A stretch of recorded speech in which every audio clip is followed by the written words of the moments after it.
Bonjour à toutes, bonjour à tous. Moi c'est Lucas et vous écoutez le Paddle Podcast. Aujourd'hui je reçois Laurent Geniot. Salut Laurent, ça va? Salut Lucas, ça va bien? Alors aujourd'hui Laurent, je te reçois parce que c'est le premier week-end des interclubs AFP. Donc on va parler de ça dans une minute, mais avant ça j'aurais bien voulu revenir un petit peu sur ton parcours professionnel en tant que joueur et au sein de l'AFP. Ok. Écoute, moi j'ai débuté le paddle en 2015, donc j'ai eu la chance voilà, d'accrocher le wagon au tout début de l'explosion, ou du début en tout cas de l'explosion du paddle en Belgique et en Fédération Wallonie-Bruxelles. Voilà, j'ai eu la chance de participer à un mini tournoi organisé par un joueur que tout le monde connaît encore, c'est Laurent Montosi, je pense. Voilà, qui a décidé d'organiser un tournoi sympa comme ça avec ses potes du tennis, hein, puisque voilà, je suis aussi issu du tennis. Et donc voilà, donc on a participé à ce petit tournoi. Je me souviens, c'était à Evere, voilà, un dimanche après-midi si je me souviens bien. Et j'avoue que moi j'ai tout de suite accroché. J'ai tout de suite accroché, alors pour différentes raisons. Bah, d'abord parce que c'est vrai que moi physiquement par rapport au tennis, voilà, j'ai une blessure notamment à l'épaule qui m'empêche en fait de jouer mon jeu au tennis. Ce qui est un peu frustrant, hein, voilà, quand on a été pas trop mauvais et voilà, qu'on n'arrive plus à performer, ben, c'est un peu compliqué, c'est décevant. Ensuite, aussi par le jeu. C'est vrai que moi-même au tennis, j'étais plutôt un joueur de double déjà. Ok. Donc voilà, j'adore ça. Toujours aimé ça, j'ai toujours aimé la volée, voilà, les smash et compagnie. Et donc je me suis vite senti à l'aise sur un terrain de paddle. Euh, et j'ai trouvé ça très très très fun. Et voilà, j'ai eu la chance après de pouvoir pratiquer, de pouvoir faire des sessions d'entraînement avec Laurent. Tu as fait partie Euh, aussi à un moment donné ouais, de l'équipe nationale voilà, tout à belge. fait. Et donc, voilà, ben, dès la première année, quelques mois plus tard, ben, je me suis retrouvé effectivement sélectionné dans l'équipe nationale, ce qui était aussi quelque chose d'extraordinaire, puisque, bon, encore une fois, j'ai pas trop mal joué au tennis, mais loin du niveau de certains joueurs. Et donc, ce sont des expériences que moi, je n'avais jamais vécues de ce côté-là. Et donc, j'ai pu bénéficier de ce genre de choses. Donc, on est parti, voilà, la première année, on est parti en Hollande, voilà, au championnat d'Europe où on fait une troisième place et puis voilà, puis se sont enchaînés, je pense, le Portugal deux fois, voilà, le plus loin c'était le Paraguay en 2018. On s'en souvient bien. Voilà, donc ça c'était aussi un voyage, voilà, et ce sont des voyages et des expériences qu'on a rarement la chance de vivre, et donc voilà, j'ai pu faire ça. Voilà, donc ben oui, Ça, donc c'est du ouais, point de vue sportif. ouais, tout à fait. Alors, point de vue sportif, juste une petite question. Quel est le joueur contre qui tu as joué qui t'a le plus marqué? Ben, les joueurs les plus forts contre qui j'ai joué, c'était Chepero et flûte, je me souviens plus de son partenaire, mais bon, qui était, si je me souviens bien, Déjà joueur World Padel 13, Tour. ouais, ouais, World Padel Tour, donc ils étaient 13 et 20. Voilà, on a eu la chance, je jouais cette année-là, c'était au Portugal avec Jérémy Gala. C'était dans le tournoi Open, donc des championnats. Et voilà, donc on les a joués, ouais, c'était une belle expérience. On a joué sur le central, donc évidemment c'est une autre dimension. Bon voilà, pour la petite histoire, les gars ont débarqué de l'avion, ils sont arrivés 2 heures après. Et voilà, on a fait un score honorable, je crois, 3 et 2 ou un truc comme ça, en s'arrachant comme des fous. Mais voilà, il n'y a rien à faire, c'est un niveau, c'est un tout autre niveau, et voilà. Donc, Alors, en parlant encore un petit peu de ce niveau-là, qu'est-ce que tu penses des prestations, par exemple, de Clément et Jérôme dans les tournois internationaux qu'ils sont en train de faire? ouais. Ben donc, ouais, donc c'est super. Bon, évidemment, ben, on a affaire ici à deux des meilleurs joueurs belges, hein, de toute façon. C'est vrai que c'est une paire un peu inédite, hein, de l'année passée. Je pense que voilà, c'était pas des paires traditionnelles. Ils ont fait, je crois, leur premier match lors des championnats du monde de l'année passée ensemble. Et puis bon, ils ont apparemment décidé cette année de jouer toute la saison. Bon, voilà, c'est clair que c'est une paire évidemment très très forte. Qui vient de se Euh, qualifier pour le World Padel Tour à ouais, Bruxelles. tout à fait. Donc voilà, en gagnant les deux premières manches du BPT, ben, effectivement, il bénéficie d'une wildcard pour le tournoi du World Padel Tour, et c'est dans le tableau final, le Je tableau crois que c'est qualif, 16e de ouais, finale. 16e. Donc enfin voilà, ouais, c'est génial, c'est extraordinaire, c'est une première aussi pour des Belges, Oui. tout simplement. Bon, ben voilà, je pense qu'on pourrait en avoir Je pense qu'on pourrait en avoir, alors peut-être pas directement à ce niveau-là, mais je pense qu'on pourrait avoir des joueurs qui seraient top 100, voilà, top 50, top 100, on va dire entre les deux. On pourrait en avoir peut-être plus que ça, mais c'est vrai que pour l'instant en Belgique, il y a pas un seul joueur à part Jérémy Gala qui l'a fait pendant un an et demi, une grosse année je pense, hein, voilà, qui ont fait le choix de dire ben voilà, je prends mes affaires, je prends mes valises, je vais en Espagne parce qu'il n'y a rien à faire C'est ça. pour l'instant. Ben, il faut aller à Madrid ou à Barcelone et dire voilà, je fais un an complet. Et malgré tout ça, c'est même pas encore facile parce qu'il faut avoir la chance de tomber sur un bon partenaire, des bons partenaires, il faut que ça se passe bien, voilà, pour pouvoir performer. Mais voilà, si on prend l'exemple français, moi j'aime bien comparer quand même un petit peu avec la France. Il faut se souvenir quand même qu'à ce fameux championnat d'Europe en 2015, on termine troisième. Ouais, troisième. On perd contre la France d'un cheveu, ou à peu de choses près. Et on voit maintenant que dans les joueurs qui étaient déjà dans l'équipe à ce moment-là, ben, il y a des joueurs qui sont dans le top 100 du World Padel Tour, quoi. Et en Donc, dames, voilà. je Et pense en qu'il y a dame, Alix ouais, Colombo voilà. aussi Donc qui est, voilà. Et en dame, pareil, effectivement, ben, il y a Alix Colombo qui est top 20 là maintenant, je il me pense, ou semble. quasiment, ouais, elle est encore qualifiée ici. Donc voilà, donc je pense que il y a éventuellement le potentiel joueur pour le faire. Maintenant, voilà, il faut savoir que c'est quand même malgré tout très compliqué, qu'il faut s'expatrier. À l'heure actuelle, il n'y a pas encore le choix. Je pense qu'il faut s'expatrier et c'est un choix de vie. Voilà, c'est un choix de vie, c'est un choix financier, c'est pas évident comme ça.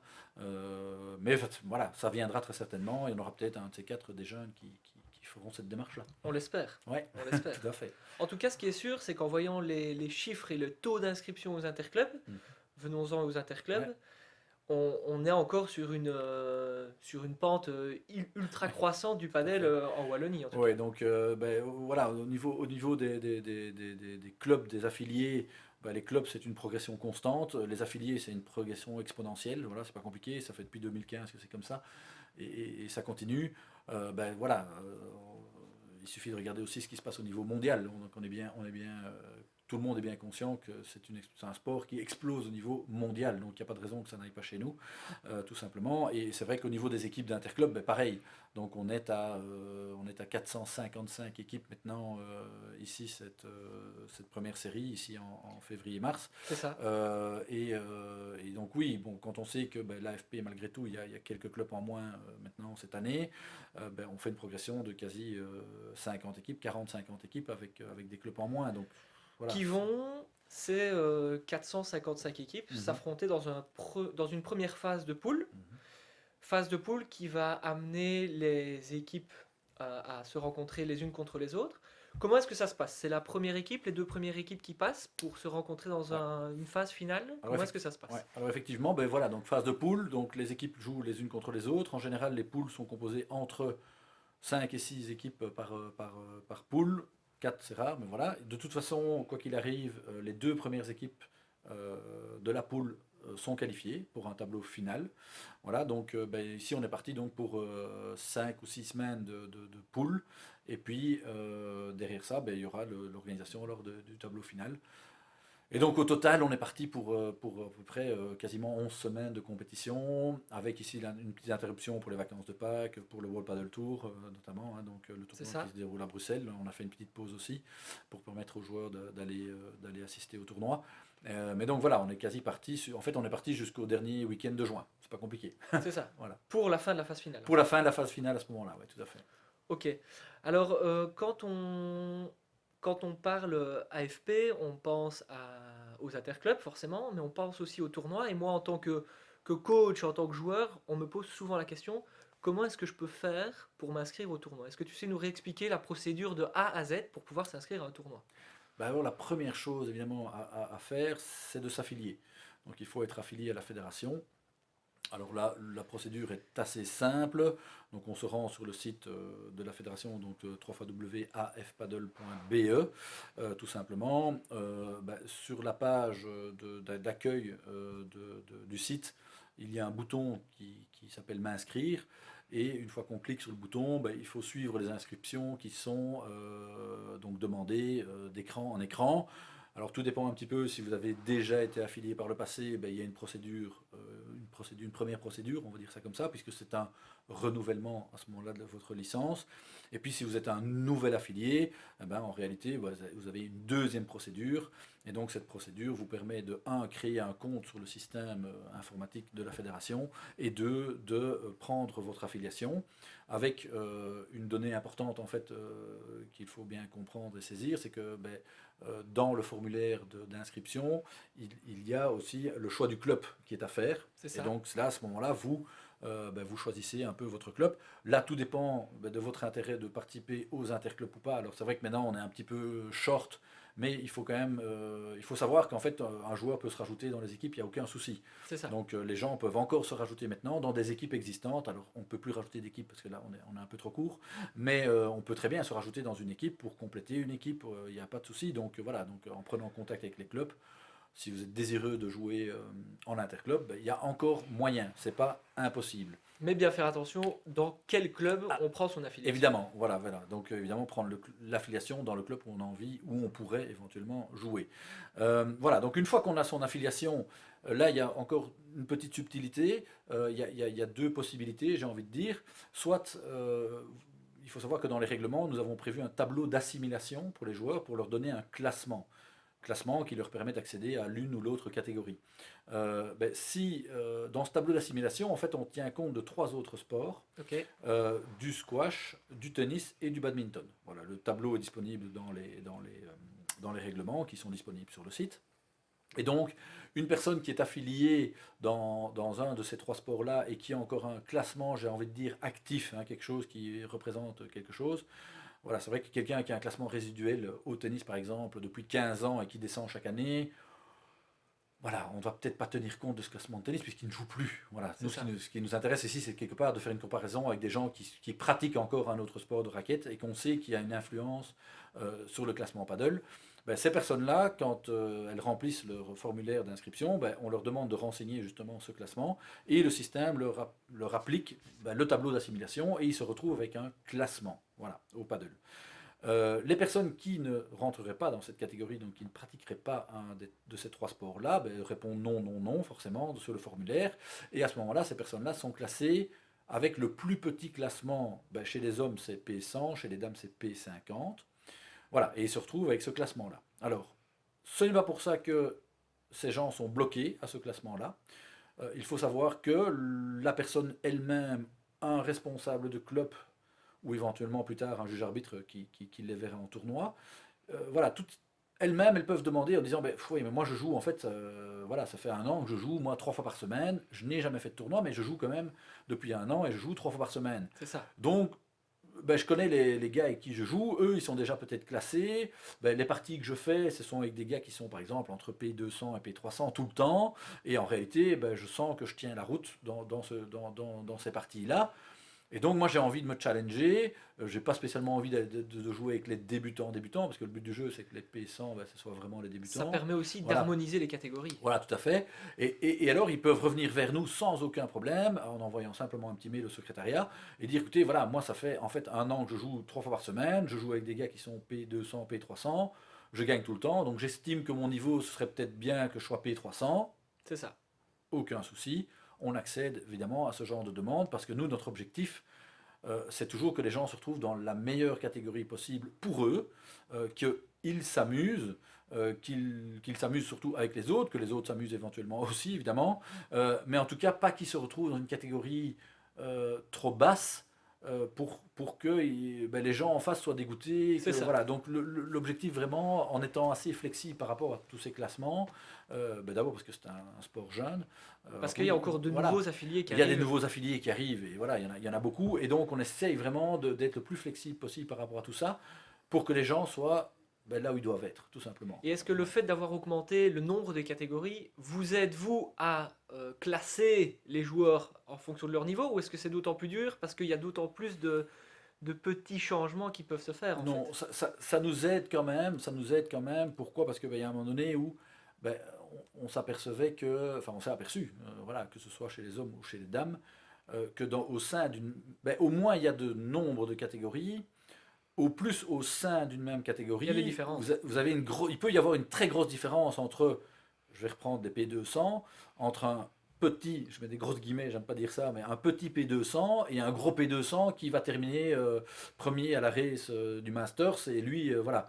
Et là, il peut y avoir vraiment parfois, ben, C'est ça. forcément, quand il y a peu de catégories, il peut y avoir des très grosses différences de niveau de jeu au sein même d'une catégorie. Et donc c'est vrai que et c'est un peu pour ça, non seulement le nombre d'affiliés augmente, le nombre de personnes qui jouent augmente, ça c'est une première raison pour laquelle ben, il faut avoir des catégories en plus, et deuxièmement aussi pour peut-être ben, c'était très flagrant chez les femmes l'année passée, pour peut-être ben, séparer justement ces gens qui sont des petits, des petits et les autres qui sont des très gros au sein de la même catégorie. Ben maintenant, ben voilà, chez les dames, on a rajouté la P300.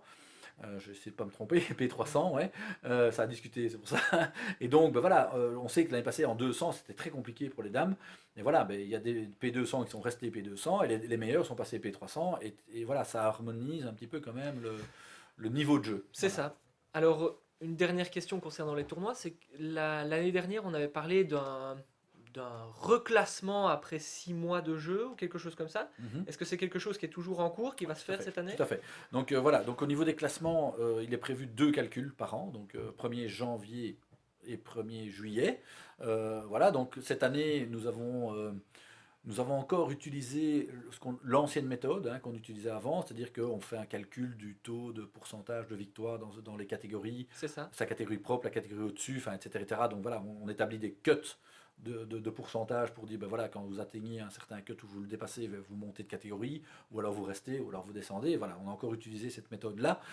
Il faut savoir que notre partenaire, donc Thai Paddle, l'année passée, a développé en fait, au départ, ils n'ont pas développé ça pour nous, ils ont voulu développer un classement universel. Ok. Voilà. Pour toute l'application Pour TypePaddle. toute l'application, donc voilà, pour les Portugais, pour ci, pour là, enfin pour partout. Donc voilà. Et quand en fait, on a un peu examiné ce classement. Donc ceux qui ont l'application sur leur téléphone Type Player, ben, en allant sur votre profil, vous allez voir que vous avez un TARS. Hein, donc voilà. Et on a un peu examiné ce que c'était. Qu'est-ce que c'est ce TARS? Comment ça fonctionne? À quoi ça sert? Etc. Donc on a regardé. On est allé un peu plus loin. Et en fait, on s'est aperçu que en réalité, le TARS fait exactement ce que nous voulions faire et développer pour le calcul des classements. Bon, à savoir que, ben, qu'est-ce que le TARS fait? Il prend la valeur d'une personne, la valeur de son partenaire, il prend la valeur des deux adversaires, d'accord?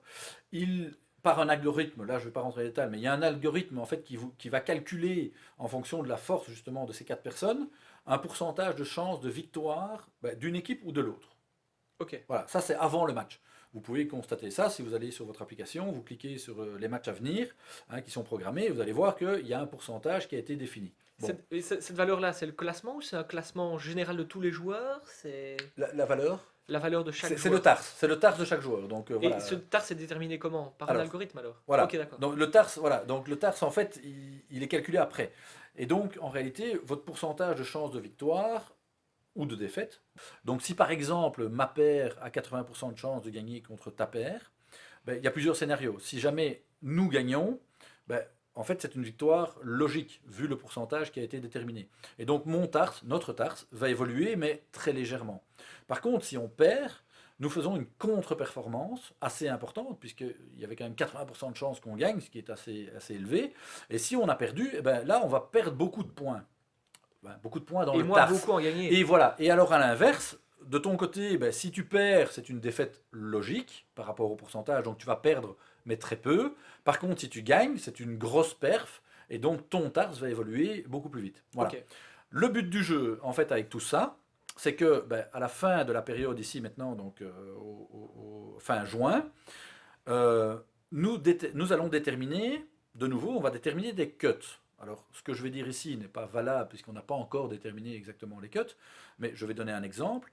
On va dire que quelqu'un qui a un TARS entre 0 et 4, ben, il est P100. C'est ça. Quelqu'un qui a entre 4,1 et 8, il est P200, etc., etc. Donc, les gens peuvent suivre, une fois qu'on aura défini les cuts, les gens pourront suivre sur leur application en temps réel parce que ça se met à jour. Il faut savoir que ce truc se met à jour à tous les matchs joués. Donc c'est vraiment, c'est quasi de l'immédiat. Tous les matchs officiels. Tous les matchs officiels, ouais, tout à fait. Et donc, qu'est-ce qui se passe? Eh bien, ils vont pouvoir suivre un petit peu et dire, bah tiens, voilà, la tendance est que je vais plutôt monter, plutôt rester, plutôt descendre, voilà, avoir un petit peu. C'est ça. Alors, on est bien conscient qu'il y a un effet pervers à ce truc-là, parce que Il y en a qui je vont plus vouloir jouer. Voilà, alors, bon, voilà, mais ça c'est comme dans tout système, et je pense que, voilà, si je compare, parce que avec quelque chose que je connais, puisque je suis, voilà, ancien tennisman aussi, ben, c'est vrai que quand on était petit, on calculait, quoi, on savait qu'il Oui. fallait X points pour gagner, et donc voilà. Maintenant, je pense qu'à un moment donné, ça dépend de la mentalité de chacun. Et ça va dans les deux sens. Voilà, qu'on ne saura pas. Oui, ça va peut-être encourager certains à dire moi, je veux monter, donc je vais jouer quelques tournois en Il plus. me manque quelques Voilà, quelques pourcentages pour points, monter. quelques pourcentages. Donc, bon, voilà. Maintenant, je pense que je ne suis pas sûr qu'il y ait un système Idéal. idéal et qu'en rendant tout opaque, ben, ça va inciter les gens à plus jouer ou moins jouer. Voilà, je pense que chaque système a un peu ses avantages et ses inconvénients. Ici, on s'est aperçu que c'était un truc qui fonctionnait. Alors, il faut savoir que, alors, voilà, de nouveau, Ty Paddle n'a pas pondu ce système-là et sorti ça de son chapeau. Hein. Donc, il faut savoir quand même que c'est un système basé sur des calculs qui s'appelle le système ELO, qui est notamment utilisé aux échecs, qui est utilisé dans le foot, etc. Donc, Ok. c'est pas quelque chose qu'ils ont inventé de toutes pièces et sorti un algorithme comme ça. Oui. Non, non, tout ça, tout ça est un truc. Ce sont des choses qui existent Fondé. déjà et qui ont fait leurs preuves. Hein. Donc, C'est ça. voilà. Voilà. Ça, c'est pour les classements. Eh ben super, moi je n'avais pas beaucoup plus de questions Ouais. à ce niveau-là. Est-ce que tu veux finir avec un petit mot de la fin, avec une info concernant l'AFP, une info Ouais. concernant personnellement? Disons que voilà, juste peut-être sur les tournois, comme j'avais dit, ben, une fois que vous êtes en ordre d'affiliation, évidemment, pour vous inscrire en tournoi, vous allez toujours sur le site de l'AFP. En bas à droite, vous descendez, vous avez le calendrier. Vous allez sur forcément le calendrier, le mois que vous désirez, où vous désirez jouer un tournoi. Vous retrouvez le tournoi, vous cliquez dessus. Il y a un bouton m'inscrire, on s'inscrit. Alors on sait très bien que pour l'instant c'est un peu chaud parce que évidemment il y a beaucoup de gens qui veulent jouer. Il faut être au taquet. Hein. Je sais que c'est dans toutes les régions, c'est pareil partout. Voilà, donc il faut être vraiment au taquet. Sachez quand même que les inscriptions réglementairement elles s'ouvrent un mois avant le début du tournoi. Je sais qu'il y a des groupes ben voilà, sur lesquels circulent les juges arbitres. Parfois font des publications en disant voilà, moi j'ouvre les inscriptions demain, telle catégorie, à telle heure, etc. Donc ça vous permet de bien suivre ça. Voilà, ben on sait que c'est ben tant mieux. Bon, on va pas se plaindre du succès. Voilà, c'est un bon problème. Mais voilà, donc sachez qu'on est attentif à ça et que c'est bien. Voilà, sinon voilà, au niveau de l'AFP, ben non, ben voilà, on fait notre travail, on essaie de proposer un maximum de choses aux joueurs, des interclubs d'abord, des tournois évidemment ensuite. On va proposer aussi encore des formations, comme on l'a toujours fait depuis des années. Voilà, donc voilà, c'est super par rapport à ça. Eh ben merci beaucoup et bon match d'Interclub à tous les joueuses et les joueurs qui nous écoutent. Oui, bien sûr, voilà. Et que le meilleur gagne et fair play sur le terrain. Ouais, super. Merci, Lucas, salut, merci, ciao ciao. salut, ciao.